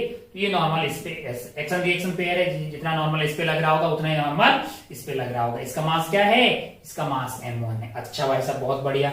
नीचे इस पे क्या लग रहा होगा, मैंने कहा नीचे इस पे लग रहा होगा M1G, है ना। इस पे भी नीचे M2G लग रहा होगा, ऊपर नॉर्मल लग रहा होगा। हालांकि मेरा इसकी एक्सेलरेशन बेसिकली A2 हॉरिजॉन्टल है, तो मेरा सिर्फ हॉरिजॉन्टल वाले फोर्सेस में इंटरेस्ट है यहाँ पे, और इसकी एक्सेलरेशन वर्टिकल में है, तो सिर्फ वर्टिकल वाले कंपोनेंट्स और वर्टिकल के नेट फोर्स में मेरा इंटरेस्ट है। अच्छा, यहां से अगर आप देखें तो n के दो कंपोनेंट आएंगे, एक आएगा n cos थीटा और इधर वाला आएगा n sin थीटा। हमको तो लगता है कि इस M2 के ऊपर हॉरिजॉन्टल में n sin थीटा ये और कोई है ही नहीं, तो क्या मैं ऐसा नहीं लिख सकता कि n sin theta must be equal to mass into acceleration, यानी M2 A2।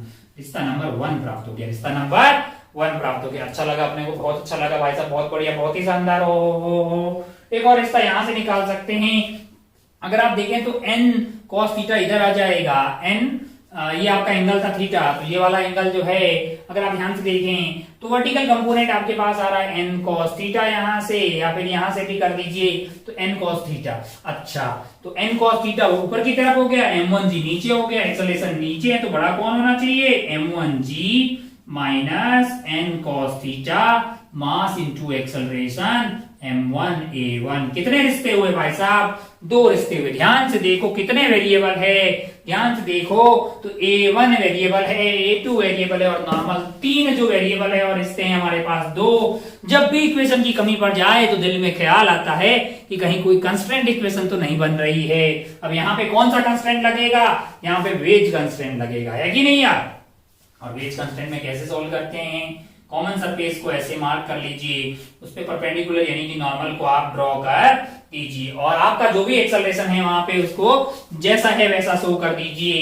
यानी A2 है आपके पास ऐसा हॉरिजॉन्टल, है ना, और A1 अगर अपन अलग कलर से बनाए मान लो, तो A1 आपका जो है वर्टिकली डाउनवर्ड, है कि नहीं यार। इन दोनों के, लाल वाले का इधर वाला कंपोनेंट और ब्लू वाले का इधर वाला कंपोनेंट, यानी कि अलोंग दिस कॉमन नॉर्मल, वो दोनों सेम होना चाहिए। यही तो हमारा मतलब कंस्टेंट बोलता था कि A1 perpendicular must be equal to A2 perpendicular. यही क्या था, वेज कंस्टेंट था। अब आप ध्यान से देखें तो ये वाला एंगल जो है वो आपके लिए है थीटा, तो ये एंगल हो जाएगा थीटा। ये 90 माइनस थीटा, तो ये वाला एंगल हो गया थीटा। यानी कि A1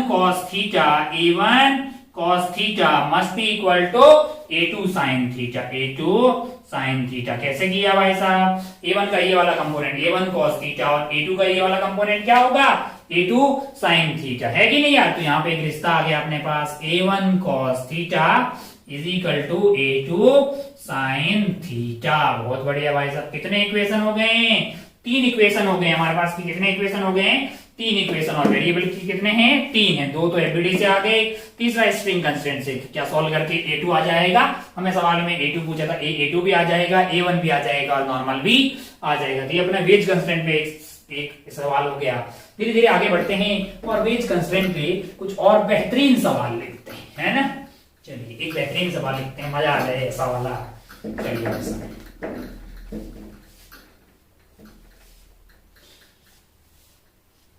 एक बढ़िया सवाल लिखते हैं, 2 सवाल लिखते हैं मस्त। एक मैं थोड़ा बताता हूं, फिर एक होमवर्क में देते हैं, शायद 1 घंटा के आसपास अपन पहुंच गए हैं, तो अगले क्लास में भी एक और सवाल लिखते हैं। मान लीजिए कि ऐसा है, मस्त सवाल है, ये एक वेज है और यहां पे एक ब्लॉक रखा हुआ है, यहां पे क्या रखा हुआ है, एक ब्लॉक रखा हुआ है। मान लो कि इसका मास m1 है और इसका क्या है, m2 है, ठीक है। आपके भेजे में उतर गया ये, तो कोई दिक्कत वाली बात ही नहीं है। इसको यहां से रिलीज किया है, रिलीज करने का मतलब वहां पे रख के छोड़ दिया है, और कहीं पे कोई फ्रिक्शन नहीं है, कहीं पे कोई फ्रिक्शन नहीं है। All surfaces are smooth, all surfaces are smooth, ठीक है। All surfaces are smooth. Find acceleration of m1 and m2, find acceleration of m1 and m2, find acceleration of m1 and m2 एक सवाल है जो आपसे पूछ रहा है, ठीक है। अच्छा भाई साहब, बहुत बढ़िया, बहुत ही शानदार। हो यहां पे भी कोई फ्रिक्शन नहीं है, यहां पे भी कोई फ्रिक्शन नहीं है। इसको यहां से रिलीज कर दिया, इसका मास m1 है, इसका मास m2 है, और ये वाला एंगल मान लीजिए थीटा दिया हुआ है। आपसे पूछा है इन दोनों की एक्सेलरेशन क्या होगी ग्राउंड के फ्रेम में। अच्छा सवाल, बेहतरीन सवाल, अच्छा सवाल। 5 स्टार आप मार्क कर सकते हैं, 5 स्टार इसमें मार्क कर दीजिए। पहले खुद से ट्राई करने की कोशिश कीजिए, वीडियो को पॉज मारिए, मास्टर आपको मतलब जो है इसको सॉल्व करने का तरीका बताता है धीरे धीरे धीरे। एक बात बताइए कि आपको नहीं लगता कि इसकी एक्सेलरेशन लेफ्ट में होगी, जो भी होगी मैंने A2 मान लिया, लेकिन लेफ्ट में होगी कंफर्म है, क्योंकि वो उधर ही जाएगा भाई साहब, ये नीचे आएगा। और इसकी एक्सेलरेशन किधर होगी, तो बोलेगा इधर होगी। मैंने कहा नहीं, इधर तो इसके रेस्पेक्ट में होगी, ग्राउंड के रेस्पेक्ट में m1 की एक्सेलरेशन किधर होगी। अगर आप देखें तो ये जो है m1 वो इसके रेस्पेक्ट में तो नीचे जा रहा होगा, लेकिन इसके ऊपर है तो खुद आगे भी तो जा रहा होगा ना यार। ये इधर भी जा रहा है, इधर भी जा रहा है, यानी ये इसके रेस्पेक्ट में ऐसे जा रहा है ना। लेकिन ये जो खुद ही है नीचे वाला वो ऐसे जा रहा है, कुछ इन दोनों के रिजल्टेंट की तरफ, यानी कि इसको यहाँ पे शिफ्ट कर दीजिए, इन दोनों के रिजल्टेंट की तरफ कहीं एक्सेलरेशन होगी, है कि नहीं यार। अगर आप ध्यान से देखें तो एक्सेलरेशन ऑफ 1 वाला विद रिस्पेक्ट टू 2 हमें पता है कि वो ऐसे होगी, कैसे होगी, ऐसे आ रही होगी थीटा पे ग्राउंड से, है ना। ये क्या है, acceleration of 1 with respect to 2, acceleration of, इसको मैंने 1 बोल दिया, इसको मैंने 2 बोल दिया। इसमें आप ऐड कर देंगे एक्सेलरेशन ऑफ 2, तो आपको क्या मिल जाएगा, एक्सेलरेशन ऑफ 1, क्योंकि अपन जानते हैं acceleration of 1 with respect to 2 is basically acceleration of 1 minus acceleration of 2। तो आपके पास जो एक्सेलरेशन ऑफ 1 आ जाएगी ग्राउंड के रेस्पेक्ट में, वो acceleration of 1 with respect to 2 plus acceleration of 2, यानी कि आप एक्सेलरेशन ऑफ 2 को इसमें ऐड कर देंगे, है ना। तो ये आपका आ गया acceleration of 1 with respect to 2, और इसमें क्या ऐड कर दिया आपने, एक्सेलरेशन ऑफ 2 जो हॉरिजॉन्टल है, तो आप इसमें ऐड कर देंगे, इसको उठा के इस वेक्टर को टिक टिक टिक टिक टिक यहाँ पे, तो कुछ रिजल्टेंट ऐसा आएगा, और ये होगा आपका एक्सेलरेशन 1 वाला ग्राउंड के रेस्पेक्ट में, है ना। बिल्कुल मतलब जो है वर्टिकली डाउनवर्ड तो नहीं आए, कुछ भी जो भी उस पे वैल्यू पे डिपेंड करेगा। वैसे तो ये आपका ऐसा कुछ आता हुआ दिखाई देगा। ये है acceleration of 1 with respect to ground, with respect to ground, और ये कहाँ है, ये है विद रिस्पेक्ट टू 2, यानी कि ये 1 की एक्सेलरेशन है विद रिस्पेक्ट टू 2।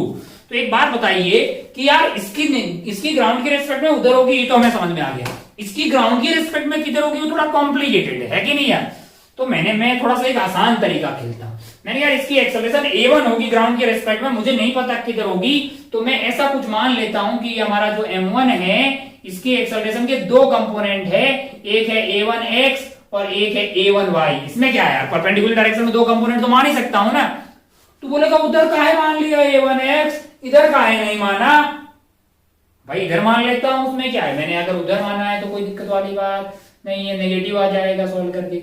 इधर मान लिया, मान लो कि a1x इधर मान लिया, मान लिया कि a1x इधर की तरफ है और a1y ऐसा है, 2 परपेंडिकुलर है। इन दोनों का कुछ भी रिजल्टेंट आएगा उस डायरेक्शन में नेट a1 होगी, है ना। वो आ जाएगी अंडर रूट ऑफ a1x का स्क्वायर प्लस a1y का स्क्वायर। अच्छा, तो क्या a2 अपने को ग्राउंड के रेस्पेक्ट में पता लगी, मैंने कहा हाँ। और ये जो है इसके 2 कंपोनेंट मान लिए, 2 कंपोनेंट करने से क्या होगा कि वेरिएबल एक बढ़ गया है। अच्छा, अब खेला शुरू करते हैं, अब हम खेला शुरू करते हैं। मान लीजिए, अच्छा एक ध्यान से देखिए तो इन दोनों के बीच में नॉर्मल कैसे लग रहा होगा, ऐसे लग रहा होगा ना। इसका एपीडी बनाते हैं, किसका एपीडी, इसका एपीडी बनाते हैं, ऐसा एपीडी बना दिया मैंने। इसका मास क्या है, m2 है। इस पे क्या लग रहा होगा, इधर से नॉर्मल लग रहा होगा, इधर से नॉर्मल लग रहा होगा, और ये वाला एंगल क्या होगा, ये वाला एंगल थीटा होगा, ये वाला एंगल थीटा। ये तो सेम सेम टाइप का हमने पहले ही बनाया था। और जो m1 है, जो m1 है टिक टिक टिक टिक टिक, वो ऐसे रखा हुआ है, ये वाला एंगल होगा थीटा। और यहाँ पे आपके पास जो m1 है इसके ऊपर नॉर्मल लग रहा होगा, ऐसे आपके पास नॉर्मल लगता हुआ दिखाई दे रहा होगा, है ना। और वर्टिकल से ये वाला जो एंगल है आपका, ये एंगल थीटा था, तो ये वाला एंगल आपके लिए थीटा आता हुआ दिखाई देगा। और नीचे क्या लग रहा होगा, इस पे नीचे इसमें लग रहा होगा m1g। इतने तो फोर्स लग रहे हैं। ये कौन है, ये m1 है, ये कौन है, ये m2 है। अगर आप m2 का ध्यान से देखो तो m2 की एक्सेलरेशन a2 जो है वो हॉरिजॉन्टल है, तो हमें सिर्फ हॉरिजॉन्टल वाले फोर्सेस में इंटरेस्ट है, यानी कि n cos थीटा से कोई इंटरेस्ट नहीं है, n sin थीटा से इंटरेस्ट है। n sin थीटा लेफ्ट में लग रहा अकेला फोर्स है, फ्रिक्शन है नहीं यहाँ पे। n sin theta must be equal to mass into acceleration m2a2, रिश्ता नंबर 1 आ गया बड़ी आसानी से। लेकिन ये m1 है, इसकी दो एक्सेलरेशन है, एक वर्टिकल में और एक हॉरिजॉन्टल में, तो हमको जो है फोर्सेस के कंपोनेंट करने होंगे किसमें, हॉरिजॉन्टल एंड वर्टिकल में। अच्छा भाई साहब, बहुत बढ़िया, बहुत ही शानदार। ओह, अब अगर आप ध्यान से देखें, तो बेटे मतलब अब आप ध्यान से देखेंगे तो आप क्या पाइएगा कि इसके ऊपर जो नॉर्मल है, इसका जो नॉर्मल है उसके दो कंपोनेंट आएंगे। एक क्या आएगा, एक आपका आएगा n cos थीटा। क्या आएगा, n cos थीटा ऊपर की तरफ, और एक कंपोनेंट किधर आ जाएगा, इधर की तरफ। क्या आ जाएगा, n sin थीटा। क्या आ जाएगा, n sin थीटा। अच्छा भाई साहब, बहुत बढ़िया, बहुत शानदार। अगर n sin थीटा उधर की तरफ है तो जाहिर सी बात है वो a1x की डायरेक्शन ठीक नहीं है, वो इधर नहीं होनी चाहिए, उधर ही होनी चाहिए, क्योंकि इसके ऊपर लगने वाला फोर्स जो हॉरिजॉन्टल में है वो एक ही है, वो क्या है, n sin थीटा है। अच्छा, तो बेटर है कि मैं इसी को इधर ही मान लूं, माइनस लूंगा फिर कोई फायदा नहीं होगा, तो मैंने इधर ही मान लिया a1x। अच्छा भाई साहब, बहुत बढ़िया। हॉरिजॉन्टल में अगर देखा जाए तो हमारे पास जो दो फोर्सेस थे उनके कंपोनेंट कर लिए हमने, m1g n cos theta vertical में आ गया है, n sin थीटा जो है इसमें हॉरिजॉन्टल में आ गया है, और हॉरिजॉन्टल में एक्सेलरेशन इतनी है, तो क्या मैं ऐसा नहीं लिख सकता n sin थीटा, ये मैं किसके लिए लिख रहा हूं भाई साहब, m1 के लिए, और ये किसके लिए लिखा है, m2 के लिए। m1 के लिए जब मैं लिख रहा हूँ तो n sin theta is equal to mass into acceleration. Mass इसका m1 है और एक्सेलरेशन क्या है, a1x है। ये कौन सा रिश्ता हुआ है, ये सेकंड वाला रिश्ता हो गया भाई साहब। वर्टिकल की बात करें तो इसकी एक्सेलरेशन है a1y, m1g है, मतलब नीचे की तरफ, और ऊपर की तरफ n cos theta, net force हो जाएगा नीचे की तरफ m1g minus n cos theta, minus n cos theta, that is equal to, ये n cos थीटा है, n का ऊपर वाला component, that is equal to m1 a1y, m1 a1y। ये रिश्ता कौन सा है, ये रिश्ता है आपके पास 3। अब आप ध्यान से देखो तो वेरिएबल आपके पास कितने आ रहे हैं, 1 2 3 और नॉर्मल 4। इक्वेशन की कितनी बनी है, 1 2 3। इक्वेशन कितनी बनी है, 3। एक मिनट इस सवाल को बहुत सीरियस लेना, मास रख देगा, एंगल रख देगा, खूब ऐसे सवाल आएंगे, और अच्छा सवाल है, बेहतरीन सवाल है। लुल्लू पुल्लू बोर्ड लेवल की बातें नहीं कर रहे हैं अपन, आईटीजी एडवांस की बातें पढ़ाई के लिए उसके लिए कर रहे हैं। अच्छा, m1g ये इक्वेशन आ गई भाई साहब। जब भी एक इक्वेशन की कमी आए तो दिल में किसकी याद आनी चाहिए, कंस्ट्रेंट की आनी चाहिए। हमें कंस्ट्रेंट की याद आई भाई साहब। ओहो, कंस्ट्रेंट में अगर आप ध्यान से देखें तो मास्टर ने बोला था कि पहले आप जो कॉमन सरफेस है उसको बना दीजिए, यानी जो भी आपकी कॉमन सरफेस है उसको बना दिया हमने भाई साहब। ओहो, ये एंगल थीटा था, बहुत शानदार। फिर इसे नॉर्मल बना दीजिए, मैंने कहा बना दिया भाई साहब। फिर आपको जो एक्सेलरेशन है उसको दिखा दीजिए, मैंने कहा भाई 2 वाले की एक्सेलरेशन है a2, तो इसको मैंने दिखा दिया इधर की तरफ। अच्छा, और इनके पास दो एक्सेलरेशन है, इनके पास जो एक्सेलरेशन है उसको रेड से दिखा देते हैं, इधर की तरफ है a1x और वर्टिकल में क्या है a1y। अच्छा, बहुत बढ़िया भाई साहब। ये एंगल अगर थीटा होगा तो ये 90 माइनस थीटा हो जाएगा, तो ये एंगल थीटा हो जाएगा। ये एंगल थीटा है तो ये वाला एंगल हो जाएगा थीटा, है ना। अब आप ध्यान से देखें, और ये एंगल अगर थीटा है तो ये वाला एंगल हो गया है थीटा। अच्छा, अब अगर आप ध्यान से देखें तो हमें क्या है, ब्लू वाले का इधर वाला component must be equal to red वाले के नेट इधर वाले कंपोनेंट के बराबर। अरे हाँ कि नहीं यार, a1 perpendicular must be equal to a2 perpendicular. Blue वाले का इधर वाला कंपोनेंट क्या आएगा, a2 cos थीटा, नहीं a2 cos थीटा ऊपर हो जाएगा, इधर आएगा a2 sin थीटा। ब्लू वाले का इधर वाला कंपोनेंट होगा A2 साइन थीटा। रेड वाले का इधर कंपोनेंट आएगा A1y cos थीटा इधर की तरफ, और उधर की तरफ आ जाएगा A1x cos थीटा, इधर होगा A1x साइन थीटा। तो ये है उधर की तरफ, ये है इधर की तरफ, यानी नेट आ जाएगा A1y cos theta minus A1x minus A1x sine theta. आएगा कि नहीं आएगा यार? ये रेड वाले का है A1y cos थीटा, और ये हो गया A1x sine theta, A1y cos theta minus A1x sine theta. क्या नेट इधर की तरफ होगा, है कि नहीं यार? That must be equal to A2 sine theta, that must be equal to A2 sine theta. ये अपने पास इक्वेशन कौन सी हो गई है? फोर्थ वाली। कितने वेरिएबल है जरा ध्यान से देख, A1x, A1y, A2 and normal, है ना? अच्छा, तो 4 वेरिएबल है, कितनी इक्वेशन है? 4 है। क्या सॉल्व किया जा सकता है? मैंने कहा क्या पहले वैल्यू दी हो ढंग की और एंगल ढंग का हो तो क्या सॉल्व किया जा सकता है? बड़ी आसानी से। मैंने कहा हाँ। तो एक टफ सवाल है जिसके बारे में धीरे धीरे अपन ने बातें शुरू की। क्या कोई और तरीका नहीं है? जरूरी है कि मैं A1x और A1y को ऐसे ही मानूं? मैंने कहा ऐसा मानो, ऐसा कोई जरूरी नहीं है। मैं एक और तरीके से भी तुम्हें इसको सॉल्व करना बता सकता हूं। कैसे? मैं इसको मेथड 1 बोल दीजिए, ये अभी जो सॉल्व किया इसको क्या बोल दिया मैंने? मेथड 1। ये सवाल बहुत इंपॉर्टेंट है, इस पे अपन खूब पीएचडी करेंगे, इसमें खूब पीएचडी करेंगे, है ना? मेथड 2 जो है, मेथड 2 में मैं क्या कर रहा हूं? मेथड 2 में आपको होमवर्क देना चाहता हूं ताकि आप खुद करें। ये जरूरी तो नहीं कि इनकी एक्सेलरेशन ऐसे ही मानो। मेथड 2 मैं आपको बोल रहा हूं कि भाई साहब आप क्या कीजिए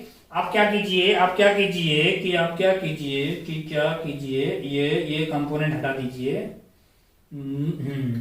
यहां तक तो ठीक ही था।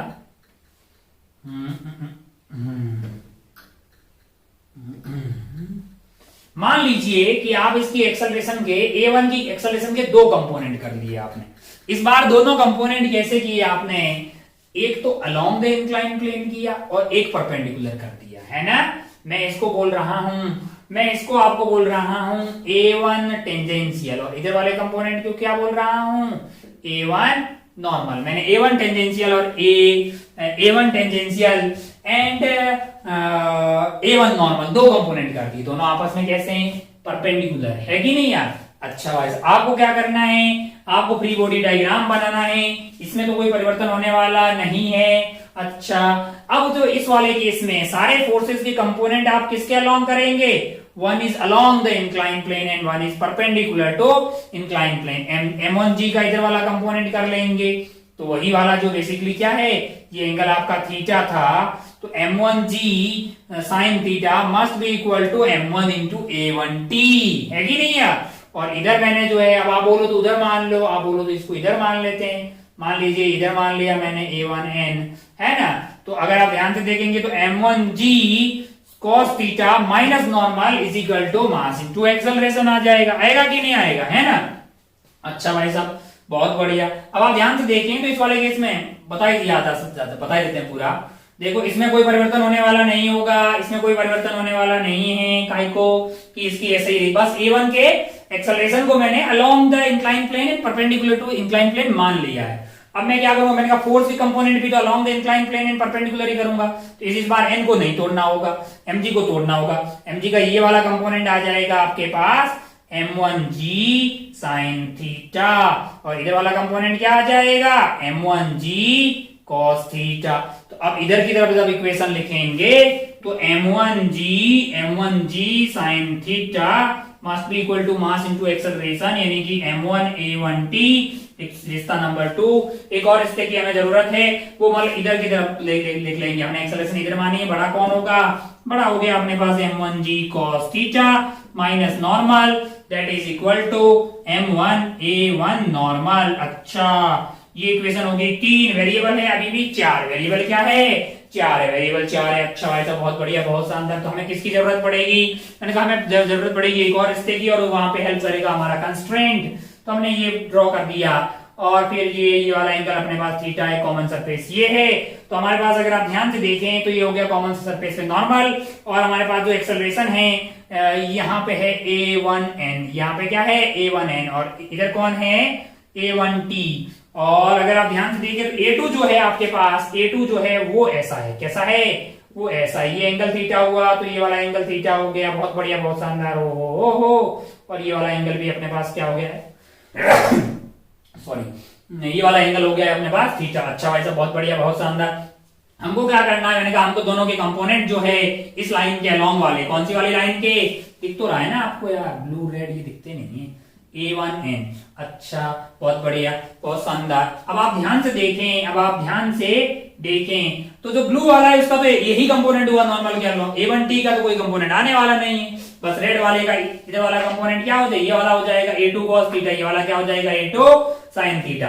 तो इक्वेशन आ जाएगी A2 sin theta, A2 sin theta must be equal to A2 sin theta must be equal to A1N। ये आपका कौन सा इक्वेशन हो गया भाई, A1N। ये इक्वेशन नंबर 4 हो गया, कौन सा, equation number 4, A1N। A2 sin theta, A2 sin theta is equal to A1N। ये आपका इक्वेशन नंबर 4 हो गया। 1 2 3 4, 4 इक्वेशन, 4 वेरिएबल क्या सॉल्व किया जा सकता है। यस, इस सवाल को एक और मेथड से भी अपन सॉल्व करेंगे, सूडो वूडो लगाएंगे। अभी अपन ने वैसे फोर्सेस के बारे में बात नहीं की है, थोड़ा और सस्ते में भी इसको सॉल्व कर सकते हैं। तो क्या एक सिमिलर टाइप का सवाल, आज का शायद टाइम हो गया, इस पे थोड़ी पीएचडी और करेंगे अपन नेक्स्ट टाइम। ऐसा ही मिलता जुलता एक सवाल हमको लगता है कि होमवर्क में दे देना चाहिए, है ना। तो एक सवाल होमवर्क में दे देते हैं, पहले थोड़ा बोर्ड साफ करते हैं ताकि आप जो है इसे सवालों पे ट्राई कर पाए। आप समझ गए भाई साहब कि थोड़ी सी मेहनत लग रही है, यहाँ पे वेरिएबल आपके 4-4 है तो आपको 4-4 इक्वेशन बनानी पड़ रही है, 3 तो बहुत सस्ते से बन जा रही है, चौथी में आपके लिए क्या लग रहा है, चौथी में आपके लिए लग रहा है वेज कंस्टेंट, इसीलिए वेज कंस्टेंट पढ़ाया भाई। चलिए भाई साहब, बहुत बढ़िया, बहुत ही शानदार। होमवर्क देने के लिए क्या इतना बोर्ड साफ करना काफी है? मैंने कहा इतना काफी है भाई, कैसे कि इधर लिख लेंगे इतने में। चलिए मान लो कि एक सवाल आपको होमवर्क देते हैं,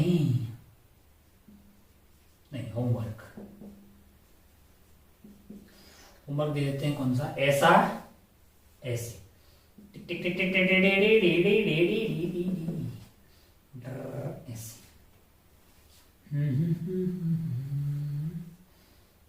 ऐसे कर लो। अच्छा, और इसका मास कर लीजिए M2, M1 कहां रखेंगे, ये लो भाई साहब, M1 हो गया। यहां पे लगा दीजिए पुली और यहां से ले जाइए धागा और यहां बांध दीजिए, ये यहां पे बांध दीजिए, ठीक है। ये वाला एंगल है थीटा और इसको यहां पे क्या कर दिया हमने, रिलीज कर दिया। क्या किया है, अच्छा रिलीज करना और फेंकने में डिफरेंस है। ये आपने काइनेमेटिक्स वगैरह में पहले बातें की होगी कि किसी आइटम को रिलीज करते हैं तो इनिशियल स्पीड उसकी फ्रेम की स्पीड हो जाती है, फेंकना अलग बातें हैं, है ना। अरे हाँ कि भाई रिलीज करना और फेंकना, थ्रो करना अलग बातें। रिलीज करने में आप अपने हाथ से कुछ भी अलग वेलोसिटी दे देते नहीं है कि नहीं है।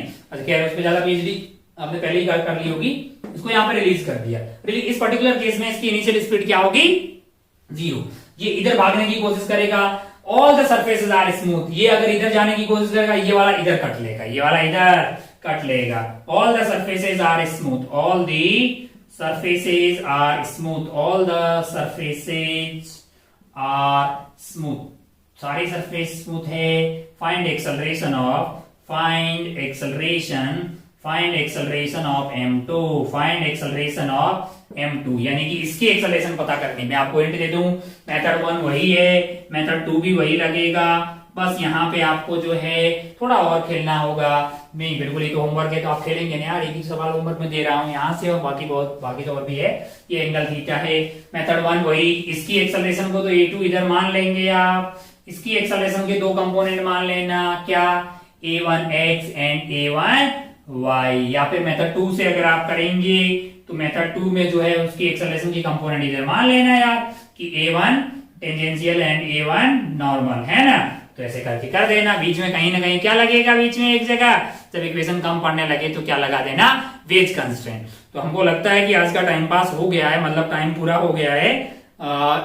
दो तीन सवाल और अच्छे या फिर इसमें इसी पे थोड़ी सी पीएचडी और करेंगे नेक्स्ट वाली क्लास में। फिर कुछ और बातें अपन करते हैं। एनएलएम में भी खत्म नहीं हुआ है, अभी तो बहुत सारी बातें हमें करनी है। अभी तो स्प्रिंग ब्लॉक काटने पीटने वाली पीएचडी, अभी फ्रेम की बातें करेंगे, अभी थोड़ा फ्रेम की बातें करेंगे, inertial frame, non inertial frame, reference frame क्या होती है, और फिर जो है स्प्रिंग के बारे में थोड़ी सी पीएचडी करेंगे।